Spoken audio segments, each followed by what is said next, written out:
Gentlemen, let me ask you something nobody talks about openly. Have you ever noticed a younger woman, not a girl, a grown woman in her 30s or 40s, genuinely drawn to an older man? Not because of his money, not because of his status, but because of something about him. The way he carries himself, the way he speaks, the way he makes people in the room feel. And have you ever wondered what exactly that quality is, and whether you have it or could have it? Because here's what I've learned after 12 years of working with men over 60.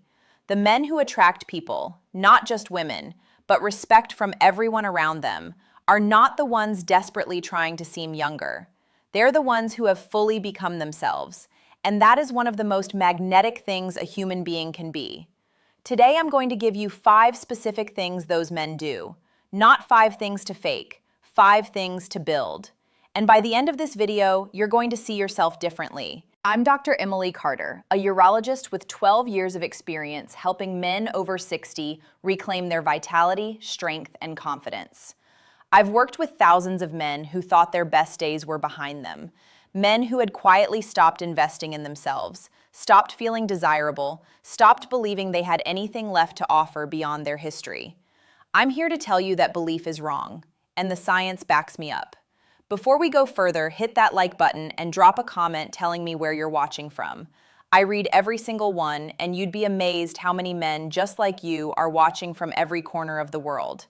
Now let's talk about what's really going on. Here's the truth that the culture gets completely backwards. We live in a world that tells men over 60 to shrink, to step aside, to accept that attraction, vitality, and magnetism are for younger men. And so many men internalize that message and start behaving accordingly. They stop grooming with intention. They stop building their bodies. They stop having strong opinions. They stop leading conversations. They become background. And here's the painful irony. The very act of shrinking, of disappearing, of giving up on yourself, that is what makes a man unattractive at any age. Not the number on his birthday cake. There is a reason why certain men in their 60s and 70s walk into a room and something shifts. Women notice them. Men respect them. People want to be near them. It is not accident. It is not genetics. It is behavior. And behavior is something you can change starting today. Here is what those men do. Let's go through all 5. The first thing is they have mastered physical presence, not physical perfection. Let me be clear about something biologically important. Attraction in adult women, particularly women who are mature and emotionally intelligent, is not primarily triggered by a young body. It is triggered by a vital one. There is a profound difference. Youth is a stage. Vitality is a practice. When a man over 60 is physically vital, when he stands tall, moves with ease, has muscle tone, has energy in his eyes, breathes fully, occupies space without apology, every biological signal he sends says, this man takes care of himself. This man is alive. And aliveness, gentlemen, is deeply attractive at a neurological level. It signals health, capability, and self-respect. The research on this is clear. Women across age groups consistently rate posture, gait, and physical confidence as among the top attractors in men, ranking above facial symmetry and closely tied to perceived strength. Not gym selfie strength, functional, grounded, present strength. Emotionally, think about what physical vitality communicates beyond biology. It says, I haven't given up. I am still here. I still value this body enough to invest in it. That message is received deeply by people around you, often without a single word being spoken. Practically, here is what this looks like in daily life. It means you lift something heavy 3 or 4 times a week. Not to look like a bodybuilder, but because muscle mass after 60 is directly tied to testosterone, to energy, to posture, to longevity. It means you walk with your shoulders back and your chin level, not because someone told you to perform confidence, but because you've done the internal work that makes confidence real. It means you dress in a way that says you respect yourself, clothes that fit, that are clean, that reflect a man who hasn't checked out. William, 63, told me he hadn't thought about how he looked in years. His wife had passed, his kids were grown, and he said, "Who am I dressing for?" I asked him to flip the question. I said, "What kind of man do you want to feel like when you look in the mirror?" That reframe changed everything for him. He started lifting. He bought 2 pairs of well-fitting trousers. He said women at his church started making conversation with him in ways they hadn't in years. He laughed and said, "I think I forgot I was still here." The second thing is, they listen like no one else in the room. Biologically, here's what happens in the brain when someone truly listens to you. Oxytocin is released, the bonding hormone. The listener becomes neurologically associated with safety and connection. This is not a soft observation, this is chemistry. And the older and more emotionally developed a woman is, the more powerfully she responds to it, because she has spent decades surrounded by men who were waiting to talk rather than learning to listen. A man in his 60s who has done the internal work, who has lived enough to be genuinely curious about other people, who can sit across from someone and make them feel like the most interesting person in the room, that man is extraordinarily rare. And rarity is attractive. Emotionally, most men were never taught to listen. They were taught to fix, to advise, to perform. And younger men, full of energy and ego, are often incapable of the kind of deep, unhurried listening that says, "I'm not going anywhere. I have nowhere more important to be. You have my full attention." That quality, that kind of presence, is something a man typically can only develop after he's lived enough to stop needing to be the loudest voice in the room. Practically, the next time you're in a conversation with anyone, practice what I call the 3-breath rule.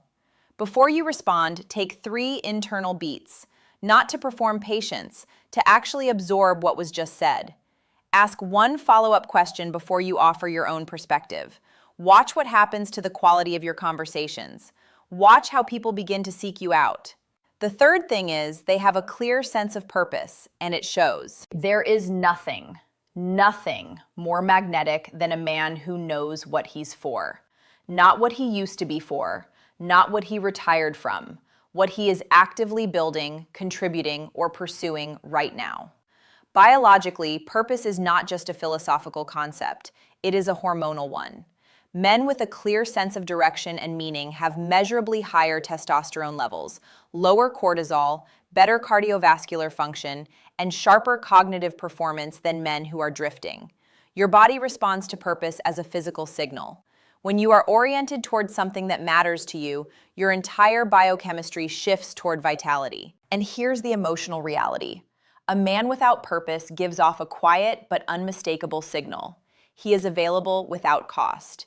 And people, consciously or not, assign value accordingly. A man who is building something, contributing something, pursuing something, he is occupied, directed, and selective with his time. That selectivity is magnetic. It communicates that being in his company means something. Emotionally, this is also about dignity. Men over 60 who have tied their entire identity to their career and then retired often experience something that looks like depression, but is actually a crisis of purpose. They don't know what they're for anymore. And that loss is visible. It shows in the eyes, it shows in the posture, it shows in how they talk about themselves. Reclaiming purpose doesn't mean going back to work.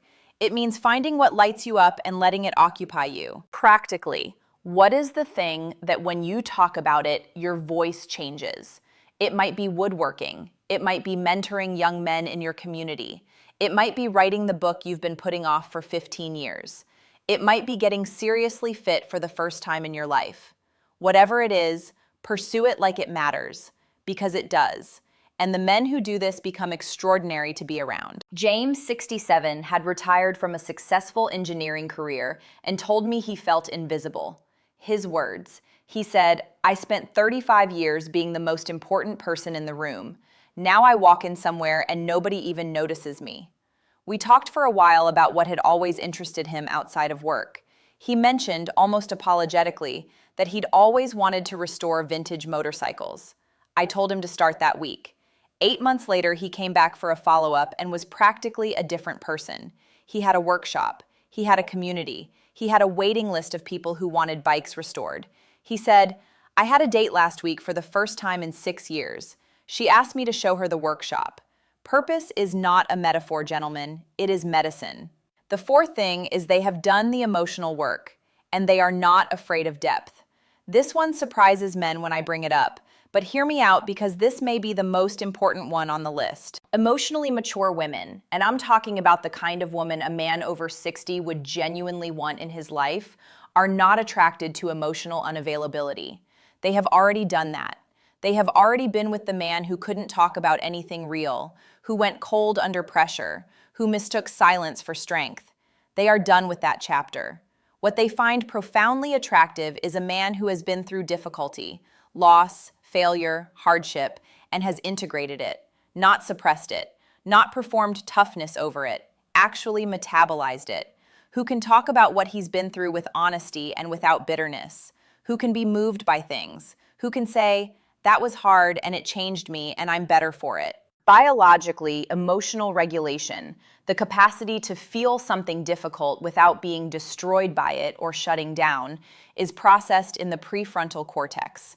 Men who have developed this capacity through experience and reflection show measurably different physiological stress responses. They are calmer in crisis, more present under pressure, steadier, and the nervous system of the person beside them responds to that steadiness as safety. Safety, gentlemen, is the deepest attractor of all. Practically, doing the emotional work doesn't require a therapist, though there's no shame in that. It means having the courage to ask yourself some honest questions. What are you still carrying from your past? What do you still need to forgive yourself for? Where are you still performing toughness instead of feeling your actual experience? The men who answer those questions honestly, who do that inner excavation, become capable of a kind of intimacy and depth that most younger men cannot touch.